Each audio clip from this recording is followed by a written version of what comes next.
नामी Iran Israel के दरमियान कशीदगी में इजाफा हो रहा है। इसके साथ साथ बैतुल मक़दस के इलाके में इसराइली फौज की पुरतशद्दुद कार्रवाइयां जारी हैं और इसमें रोज अफजों इजाफा होता ही जा रहा है। इन जालिम कार्रवाइयों में एक खबर के मुताबिक सैकड़ों फलस्तीनी जख्मी हो चुके हैं, जबकि हलाकतों को छुपाया जा रहा है। पहले मिसाइल हमला इसराइल पर किया गया, उसके बाद एक और हमला किया गया जो ड्रोन के जरिए किया गया है, जिसकी वजह से इसराइल हुकाम खौफजदा हो चुके हैं और अमेरिका ने भी इस पर तशवीश जाहिर की है। और अमेरिका और इसराइल ने ईरानी हमलों को रोकने के लिए बाहमी मशवरे शुरू कर दिए हैं और एक खुफिया मीटिंग की गई है, जिसमें अमेरिका के साथ खुफिया मुआहदे भी किए गए और ईरान के खिलाफ कार्रवाई के लिए मंसूबा बंदी की गई, जिसकी वजह से खित्ते की सूरत हाल खतरनाक हो सकती है। सवाल ये है कि इसराइल पर मुसलसल हमले क्यों किए जा रहे हैं और इस बार किसने इसराइल पर ड्रोन हमला किया है। नाज़रीन, गजा में भी इसराइल ने अपनी कार्रवाइयां तेज कर दी हैं और एक हमले में एक इमारत को मुकम्मल तौर पर तबाह कर दिया गया है। इस इमारत पर त्यारे की मदद से बमबारी की गई थी। इसराइली कार्रवाइयों से बच्चों तक को शहीद किया जा रहा है और औरतों पर भी तशद्दुद किया जा रहा है।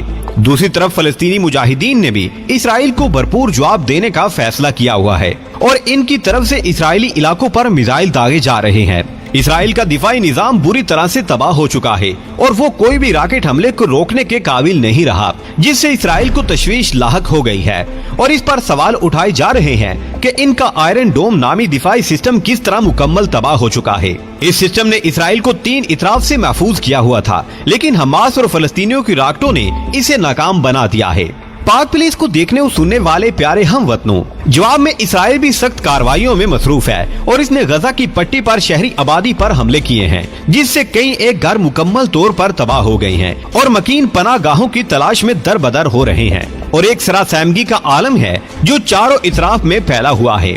प्यारे दोस्तों, काबिल अफसोस बात यह है कि शहीद होने वालों की नमाज जनाजा की अदायगी में भी मुश्किलात पैदा हो रही हैं और मौत का हर वक्त खतरा रहता है कि कब किस तरफ से कोई रॉकेट या बम जनाजे में शरीक अफराद पर फेंक दिया जाए। बच्चे अपने अजीजों के जनाजों के साथ बिलखते हुए जाते हैं, लेकिन इन जालिम इसराइलियों को कोई रहम नहीं आता। वो ना बच्चों को देखते हैं और ना खवातीन का लिहाज करते हैं, बल्कि अपने जुल्म की इंतहा में इतने गर्क हैं कि इन्हें सिवाय अपनी जात के कुछ दिखाई नहीं दे रहा और किसी भी मुल्क की मुजम्मत इसको इन वहशियाना कार्रवाइयों से रोक नहीं सकी।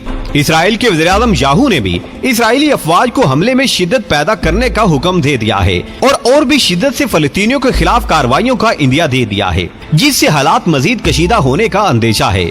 नाज़रीन, इस हुक्मनामे पर अमल करते हुए इसराइली अफवाज ने अपने टैंक गजा की पट्टी पर तैनात कर दिए हैं, जिससे इलाके में मजीद खौफ पैदा हो गया है और हालात मजीद सख्त होते ही जा रहे हैं और एक बड़ी जंग के आसार पैदा हो चुके हैं। गजा में एक क़यामत बर्पा है और वहशी दरिंदों की बमबारी से गलियों में लाशें बिखरी पड़ी हैं और हर तरफ खून ही खून दिखाई दे रहा है। अस्पतालों में शहीदों और जख्मियों के लिए जगह नाकाफी हो गई है और इनकी तदफीन में भी मुश्किलात पैदा हो रही हैं। एक खबर के मुताबिक इन हमलों में अब तक 2 बच्चों और 29 मुसलमानों ने शहादतें पाई हैं और सैकड़ों जख्मी भी हुए हैं।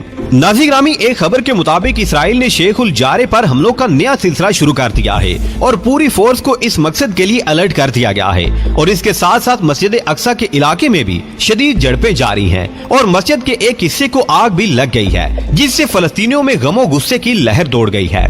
नाज़रीन, यहाँ आपको ये भी याद दिलाते चले कि शेख उल जारे एक कदीम शहर है जिसमें बड़ी तादाद में फलस्तीनी आबाद हैं और इनके पास हकूक़े मलकियतें भी इस इलाके के मौजूद हैं, लेकिन इसके बरक्स इसराइल यहाँ से मुसलमानों को बेदखल करने के लिए अस्करी कुव्वत का इस्तेमाल कर रहा है, जिसमें रोज अफजों शिद्दत आती ही जा रही है। ये इलाका यरूशलेम के बाबे दमिश्क से 500 मीटर दूर का एक इलाका है, जिसमें मकानात हैं और शहरी रिहाइश पजीर हैं। इस इलाके में न सिर्फ मकानात हैं, बल्कि होटल और गैर मुल्की सिफारत खाने भी मौजूद हैं, जहाँ से फलस्तीनियों को बेदखल करने के लिए इसराइल ने अस्करी कुव्वत का इस्तेमाल शुरू कर रखा है। नाज़रीन, तारीख का मुतालिया करें तो पता चलता है कि 1187 में इस इलाके को मुसलमान फातेह सलाहुद्दीन अयूबी ने फतह किया था और उस वक्त से मुसलमान इस इलाके में आबाद थे। इस इलाके का नाम शेख उल जारे भी सुल्तान अयूबी के जाती मुआलिज या तबीब शेख जारे के नाम पर रखा गया था, लेकिन इसके बाद 1867 में एक जंग में इसराइल ने मशरकी और मगरबी यरूशलेम पर अपना तसल्लुत जमाने के लिए कार्रवाई की।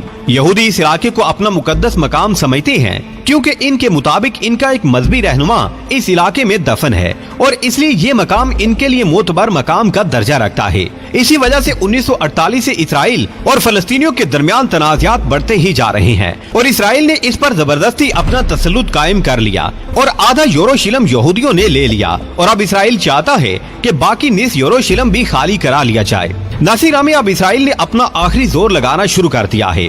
अब तक की रिपोर्ट के मुताबिक 600 से ज्यादा मुसलमान जख्मी हो चुके हैं, जबकि असल तादाद हजारों तक जा पहुंची है, जिनमें बच्चे भी शामिल हैं और औरतें भी। अब ईद के लिए इस मस्जिद को बंद कर दिया गया है, जो एक नया इशू बनकर सामने आएगा। सरकारी रिपोर्ट के मुताबिक 9 बच्चे शहीद हो चुके हैं, लेकिन अफसोस ये है कि हुक्मरान तबका बिल्कुल खामोश है। मां सिवाय तुर्की और पाकिस्तान के इन्होंने इसकी भरपूर मजम्मत की है और इमरान खान साहिब ने सऊदी अरब से भी कहा है कि मुत्तहिद होकर इसराइल के खिलाफ एक्शन लेना चाहिए। इस तरह इसराइल पर कोई असर हो सकता है।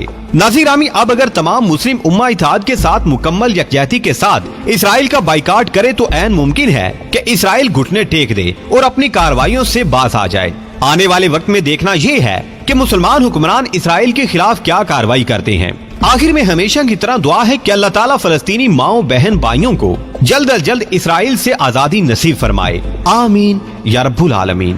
प्यारे दोस्तों, आज की वीडियो में बस इतना ही। हमें आज भी पूरी उम्मीद है कि आज की ये वीडियो भी आपको बेहद पसंद आई होगी। वीडियो पसंद आने की सूरत में इसे लाइक कीजिए, दोस्तों से शेयर कीजिए और कमेंट सेक्शन में हमें अपनी कीमती राय से जरूर आगाह रखिएगा। अल्लाह निगहबान।